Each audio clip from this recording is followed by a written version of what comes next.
Hello नमस्कार मित्रों, मैं प्रियंका द्विवेदी स्वागत करती हूँ आप सभी का।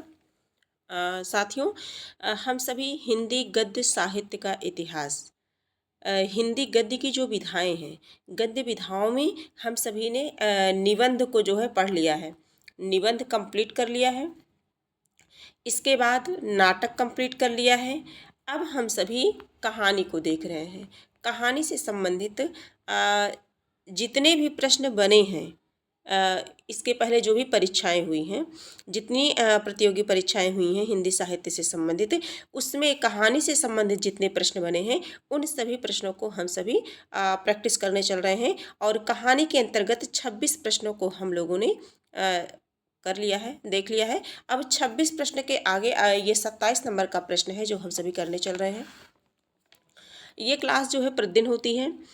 हम सभी जो है PYQ घटना चक्र के माध्यम से करते हैं, प्रैक्टिस करते हैं। हिंदी गद्य साहित्य का इतिहास, हिंदी पद्य साहित्य का इतिहास, व्याकरण से भी संबंधित प्रश्नों को देखते हैं।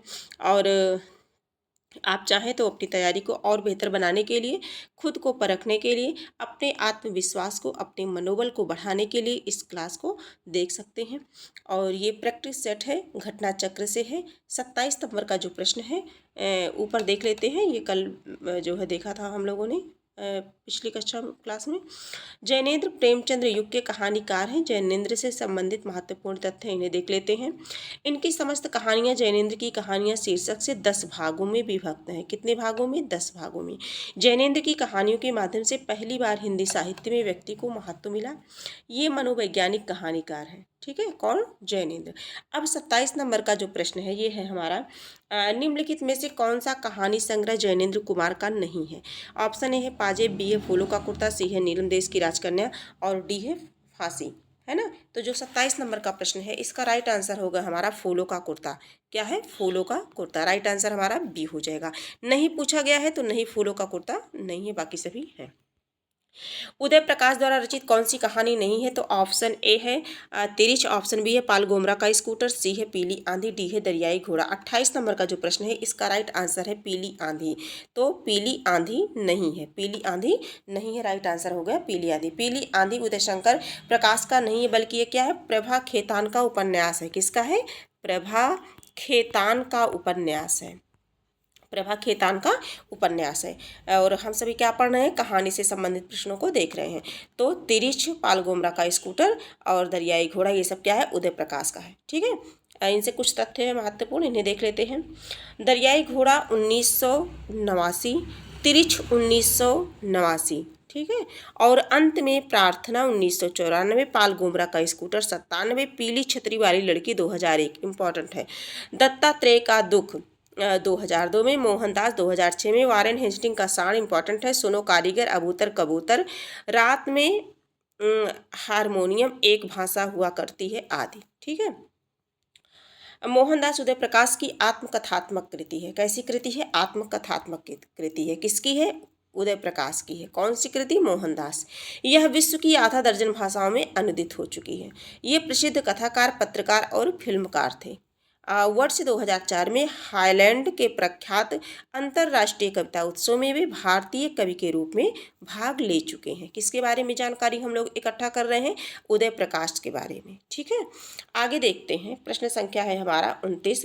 पाल गोमरा का स्कूटर कहानी के लेखक हैं। पाल गोमरा का स्कूटर कहानी के लेखक हैं। ऑप्शन ए है प्रियंवद, बी है स्वयं प्रकाश, सी है उदय प्रकाश, डी है इनमें से कोई नहीं। तो जैसा कि आप परिचित हैं इस प्रश्न से, है ना, ऊपर भी हम लोगों ने देखा था। तो पाल गोमरा का स्कूटर कहानी के लेखक कौन है? उदय प्रकाश है। तो राइट आंसर हमारा सी हो जाएगा। कौन सा हो जाएगा? सी हो जाएगा। वारेन हेस्टिंग का साण शीर्षक कहानी के लेखक हैं। तो ऑप्शन है स्वयं प्रकाश, बी है अरुण प्रकाश, है ना। वारेन हेस्टिंग का साण, अभी ऊपर हम लोगों ने रचना को पढ़ा था। उदय प्रकाश और डी है इनमें से कोई नहीं। तो वारेन हेस्टिंग का साण ये उदय प्रकाश का है। राइट आंसर सी हो जाएगा। अगला प्रश्न है हमारा,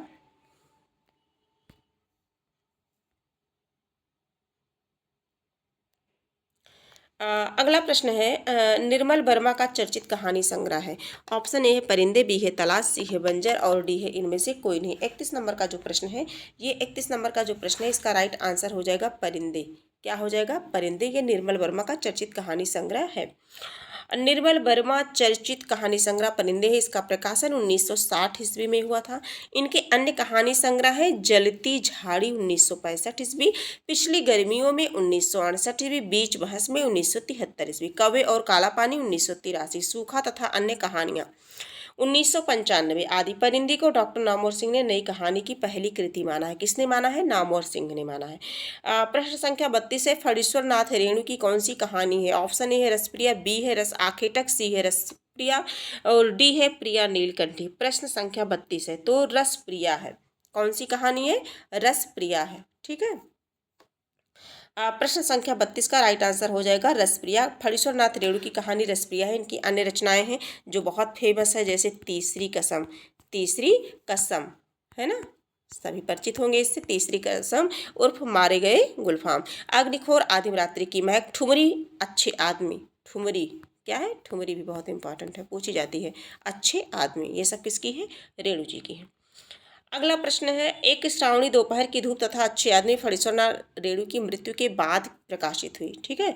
ये एक नई कहानी के प्रारंभ करता है। रेणु को पूर्णिया जिले की भूमि के प्रति निश्चल और गहरा लगाव था। तीसरी कसम उर्फ मारे गए गुलफाम पर तीसरी कसम नामक फिल्म बनाई गई थी। यह कहानी ग्रामीण अंचल पर आधारित है। तीसरी कसम। ठीक। तीसरी कसम फिल्म किस लेखक की कहानी पर बनाई गई थी? तो ये है फणीश्वर नाथ रेणु। इसमें ज़्यादा टाइम नहीं वेस्ट करेंगे क्योंकि अभी हम लोगों ने देखा। राइट आंसर हमारा बी हो जाएगा। राइट आंसर क्या हो जाएगा? बी हो जाएगा। मलबे का आदमी कहानी का तथ्य क्या है? प्रश्न संख्या 34 है हमारा। ऑप्शन ए है सांप्रदायिकता, बी है पर्यावरण, सी है प्रदूषण और डी है भारत पाक विभाजन। प्रश्न संख्या 34 है भारत पाक विभाजन। इसका जो राइट आंसर हो जाएगा वो हो जाएगा डी, भारत पाक विभाजन। फिर से प्रश्न को हम सभी देखते हैं। मलबे का आदमी कहानी का जो कथ्य है वो है भारत पाक विभाजन। राइट आंसर डी हो जाएगा। अगला प्रश्न देखते हैं हम सभी। इनसे कुछ इनके तथ्यों को देख लेते हैं। मोहन राकेश की कहानी मलबे का आदमी 1947 ईस्वी के भारत पाक विभाजन के फलस्वरूप पैदा हुई मना स्थिति पर आधारित है। देश के विभाजन की परिणति व्यापक रक्तपात में ही नहीं हुई बल्कि दो संप्रदायों के बीच दोहराव, संदेह, त्रास, डर, घृणा आदि मानसिक अवधारणाओं में भी हुई है। ठीक है। एक मलबे का आदमी मोहन राकेश की कहानी है। कोसी का घटवार कहानी के लेखक कौन है? ऑप्शन ए है फणीश्वर नाथ रेणु, बी है शिव प्रसाद सिंह, सी है शेखर जोशी और डी है दूधनाथ सिंह। ये प्रश्न NVS TGT परीक्षा 2019 में पूछा गया प्रश्न है। प्रश्न संख्या जो है 35 है। कोसी का घटवार, प्रश्न संख्या 35, कोसी का घटवार शेखर जोशी का है। किसका है? शेखर जोशी का है कोसी का घटवार। राइट आंसर हमारा सी हो जाएगा। प्रश्न संख्या 36 है। निम्नलिखित में से राजेंद्र यादव की कहानी कौन सी है? ऑप्शन ए है एक और जिंदगी, बी है जहां लक्ष्मी कैद है, सी है तलाश, डी है एक दिन। है ना। ये प्रवक्ता परीक्षा 2014 में पूछा गया प्रश्न है। प्रश्न संख्या है 36, जहां लक्ष्मी कैद है। जहां लक्ष्मी कैद है, इसका ये जो राजेंद्र यादव की कहानी है जहां लक्ष्मी कैद है। राइट आंसर हमारा बी हो जाएगा। ठीक है।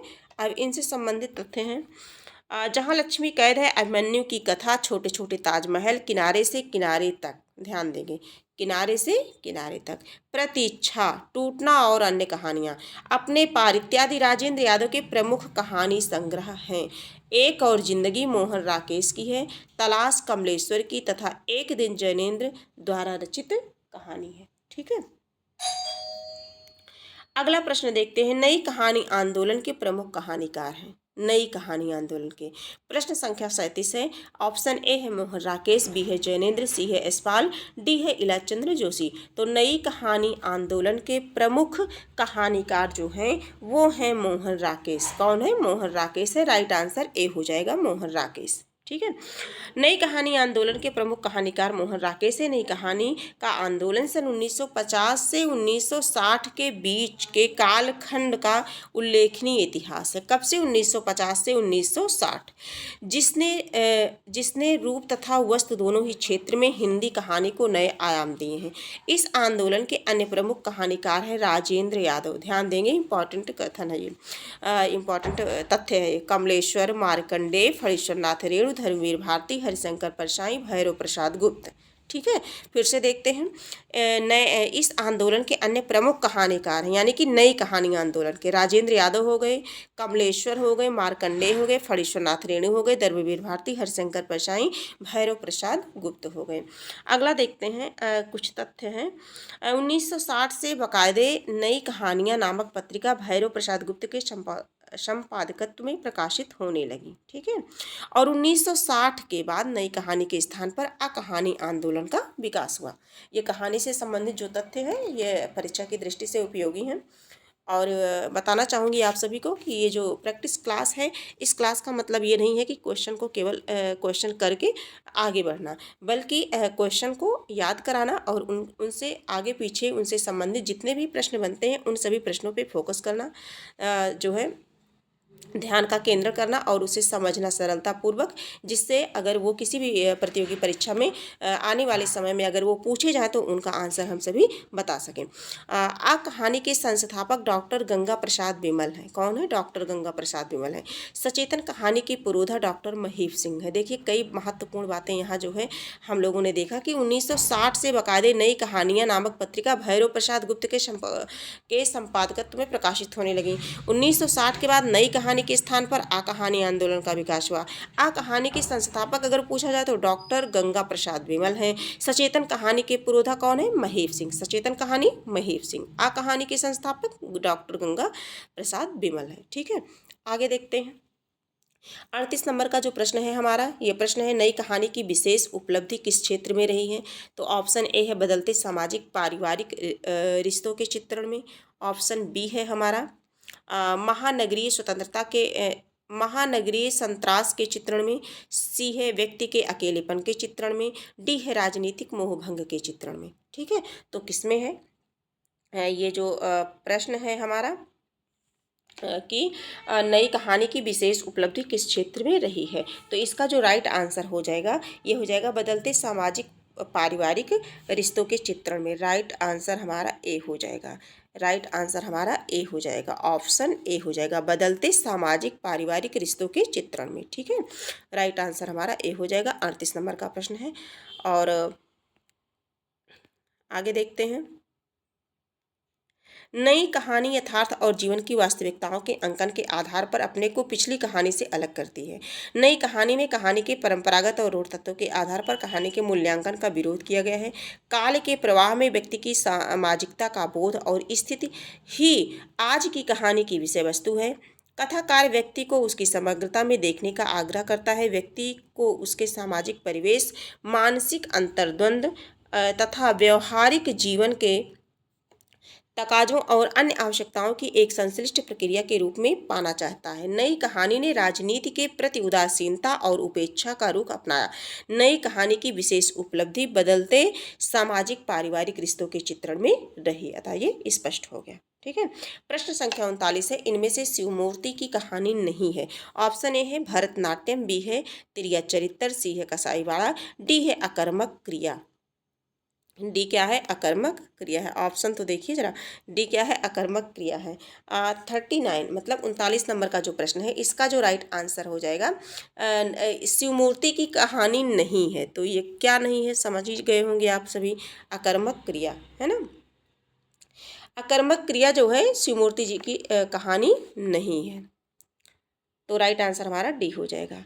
अकर्मक क्रिया शिवमूर्ति की कहानी नहीं बल्कि ये सेवाराम यात्री की कहानी है। अन्य कहानियाँ शिवमूर्ति की हैं। सेवाराम यात्री की अन्य रचनाएं हैं दराजों में बंद दस्तावेज, है ना, दराजों में बंद दस्तावेज लौटते हुए, कई अंधेरों के पार, अपरिचित शेष, चांदनी के आर पार, बीच की दरार, टूटते दायरे आदि। कहानी संग्रह केवल पिता इम्पॉर्टेंट है। धरातल टापू पर अकेले, दूसरे चेहरे, काल विदूषक, सिलसिला, खंडित संवाद।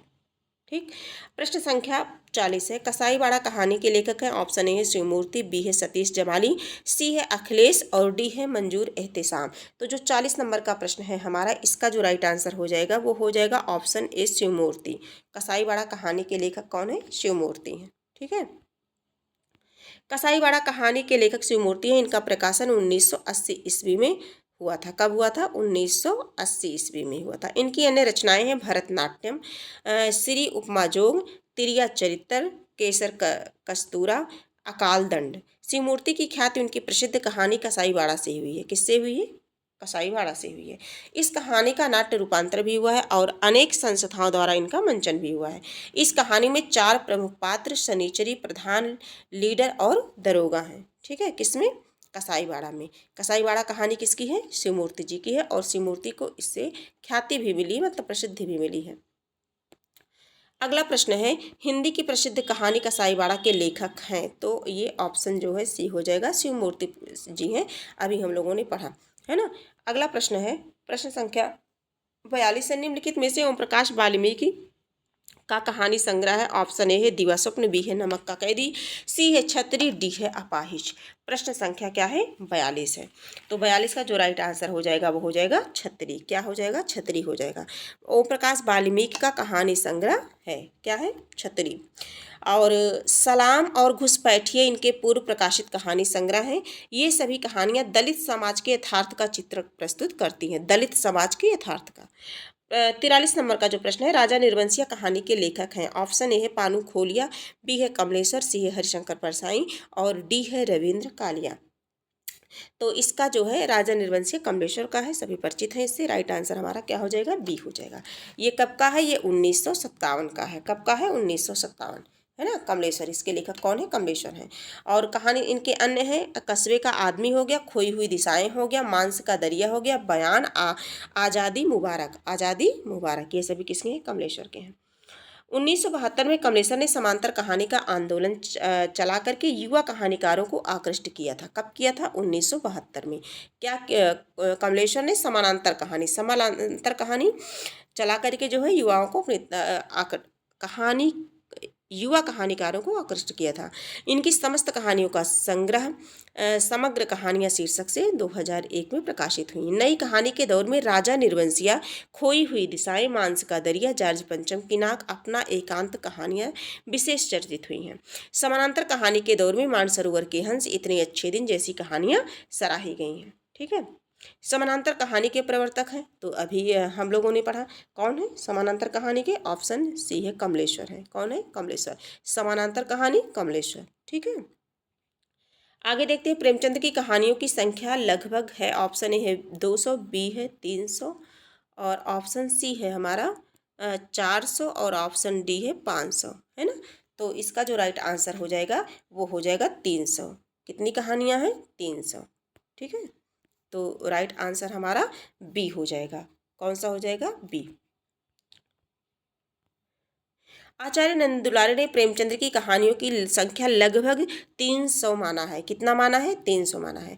प्रेमचंद्र की कहानियों पर हिंदी में अनेक शोध किए जा चुके हैं, परंतु उनकी कहानियों की संख्या निर्धारण में परस्पर विरोधी सूचनाएं उपलब्ध हैं। इनमें कुछ एक की चर्चा निम्नलिखित पंक्तियों में की जा सकती है। प्रेमचंद्र का अपना बयान है, मेरी कहानियों की कुल संख्या लगभग 250 है। उनका स्वयं का बयान है। आचार्य नंद दुलारी वाजपेयी लिखते हैं, प्रेमचंद्र जी की कहानियों की संख्या 300 के लगभग है। इसके अतिरिक्त उनकी उर्दू कहानियों की संख्या भी 100 से ऊपर है। इस प्रकार आचार्य वाजपेयी के अनुसार कहानियों की संख्या 400 से होती है, 400 होती है। प्रश्न में यह स्पष्ट नहीं है कि कुल कहानियों के बारे में पूछा जा रहा है, यह केवल हिंदी कहानियों के, अतः हिंदी कहानियों को आधार मानकर विकल्प बी को बताया गया है, लगभग 300। ठीक है, नमक का दरोगा कहानी के लेखक हैं। ऑप्शन ए है जयशंकर प्रसाद, बी है प्रेमचंद्र, सी है गुलाब राय, डी है रामचंद्र। तो जो 46 नंबर का है ये है प्रेमचंद्र। नमक का दरोगा बहुत चर्चित कहानी है, किसका है? प्रेमचंद्र का है। 46 का राइट आंसर बी हो जाएगा। और सौत पंच परमेश्वर, बड़े बड़े घर की बेटी, रानी सारंध्या, शंखनाद, बैंक का दिवाला, बूढ़ी का की कफन, ये सभी इनकी कहानियां हैं। सौत 1915 में प्रेमचंद्र की पहली कहानी है। कफन 1936 अंतिम कहानी है। इम्पॉर्टेंट है ये। प्रेमचंद्र अपने आप में बहुत ही महत्वपूर्ण स्थान रखते हैं। इनसे इनकी जितनी भी कहानियां हैं, जितनी भी रचनाएं हैं, इन्हें वो चाहे जिस विधा में हो, सभी को पढ़ना हम सभी के लिए जरूरी है। नमक का दरोगा में ईमानदारी और बड़े घर की बेटी में संयुक्त परिवार की मर्यादा प्रतिष्ठित की गई है।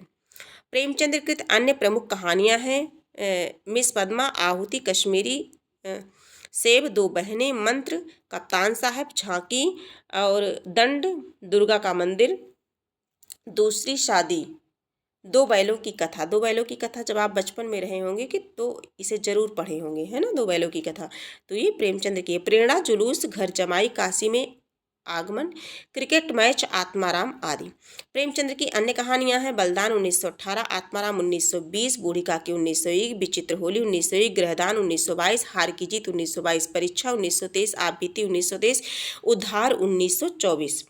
सवा शेर गेहूं, शतरंज के खिलाड़ी, माता का हृदय, है ना, सवा शेर गेहूं 24, शतरंज के खिलाड़ी 25, माता का हृदय 25, कजाकी इंपॉर्टेंट है 26, सुजान भगत 27, इस्तीफा 1928, अंग्ले ओझा 1929, पूस की रात मोस्ट इंपॉर्टेंट प्रश्न है ये। और ये कहानी बिहार एस्टर सेकेंड पेपर में लगी हुई थी, है ना, पूस की रात कहानी। ये 1930 में है, तावान 1931 में है, होली का उपहार 1931 में, ठाकुर का कुआं 1932 में है, बेटों वाली विधवा 1932 में है, ईदगाह बहुत चर्चित कहानी है 1933 में, नशा 1934 में, बड़े भाई साहब 1934 में। इस प्रकार से हम लोगों ने प्रेमचंद्र की महत्वपूर्ण कहानियों को हम लोगों ने देखा और ये भी देखा कि सौत 1915 प्रेमचंद्र की पहली कहानी है और कफन 1936 अंतिम कहानी है। ठीक है। ये प्रश्न कौन सा था? प्रश्न संख्या थी जो है 46। 47 नंबर के प्रश्न को हम सभी देखते हैं। प्रेरणा नामक कहानी के रचयिता हैं, ऑप्शन ए है प्रेरणा नामक कहानी रचित है, ऑप्शन ए है नगेंद्र, बी है हजारी प्रसाद द्विवेदी, सी है जयशंकर प्रसाद, डी है प्रेमचंद। तो अभी हम लोगों ने ऊपर पढ़ा था, है ना, इसलिए जो है ये प्रेमचंद्र है। राइट आंसर हमारा डी हो जाएगा, प्रेमचंद्र है। प्रश्न संख्या 48 है, निम्न में से कौन सी कहानी प्रेमचंद्र द्वारा नहीं लिखी गई है? ऑप्शन ए है बूढ़ी काकी, बी है आकाशदीप, सी है बड़े घर की बेटी और डी है पंच परमेश्वर। ये प्रश्न NBS TGT परीक्षा 2019 में पूछा गया प्रश्न है। तो ये जो 48 नंबर का प्रश्न है इसका जो राइट आंसर होगा हमारा वो हो जाएगा आकाशदीप। आकाशदीप नहीं है, बूढ़ी काकी है, बड़े घर की बेटी है, पंच परमेश्वर, ये सभी किसकी हैं? प्रेमचंद्र जी की हैं। लेकिन आकाशदीप ये नहीं है, आकाशदीप किसकी? जयशंकर प्रसाद की, है ना। प्रेमचंद्र की अंतिम कहानी थी, ए ऑप्शन है ईदगाह, बी है कफन, सी है ठाकुर का कुआं, डी है बड़े घर की बेटी। तो 49 नंबर का राइट आंसर हमारा हो जाएगा कफन। अंतिम कहानी अभी हम लोगों ने पढ़ा, राइट आंसर बी हो जाएगा, कफन हो जाएगा। प्रश्न संख्या 50 है, कौन सी कहानी घटना प्रधान है? ऑप्शन ए है आत्माराम, बी है आत्मसंगीत, सी है पंच परमेश्वर, डी है जादू, है ना। ये दिल्ली केंद्रीय विद्यालय PGT परीक्षा 2015 में आया हुआ प्रश्न है। ये 50 नंबर का जो प्रश्न है वो है हमारा पंच परमेश्वर। राइट आंसर हमारा सी हो जाएगा। कौन सी कहानी घटना प्रधान है? तो पंच परमेश्वर घटना प्रधान कहानी है। इस प्रकार से हम लोगों ने जो है 26 से लेकर के 50 प्रश्न तक प्रश्नोत्तरी की, हम लोगों ने PYQ सॉल्व किया और महत्वपूर्ण तथ्यों को हम लोगों ने देखा, जाना और परीक्षा में किस प्रकार से प्रश्न पूछे जाते हैं उन सभी को देखा हम लोगों ने कि किस तरह से प्रश्न पूछे गए हैं। इस प्रकार से आज ये क्लास यही समाप्त होती है, फिर अगली क्लास में मिलेंगे अगले दिन। और तब तक के लिए आप सभी से जो है विदा लेती हूँ। और आप सभी को अगर ये क्लास जो है उपयोगी लगी हो तो आप इसे लाइक सब्सक्राइब कर लें और शेयर कर दें अपने कुछ मित्रों के पास। और कमेंट में अपने सुझाव लिखना ना भूलें, अपने सुझाव अवश्य लिखें। आज की क्लास यहीं तक है, अगले दिन फिर मिलेंगे, तब तक के लिए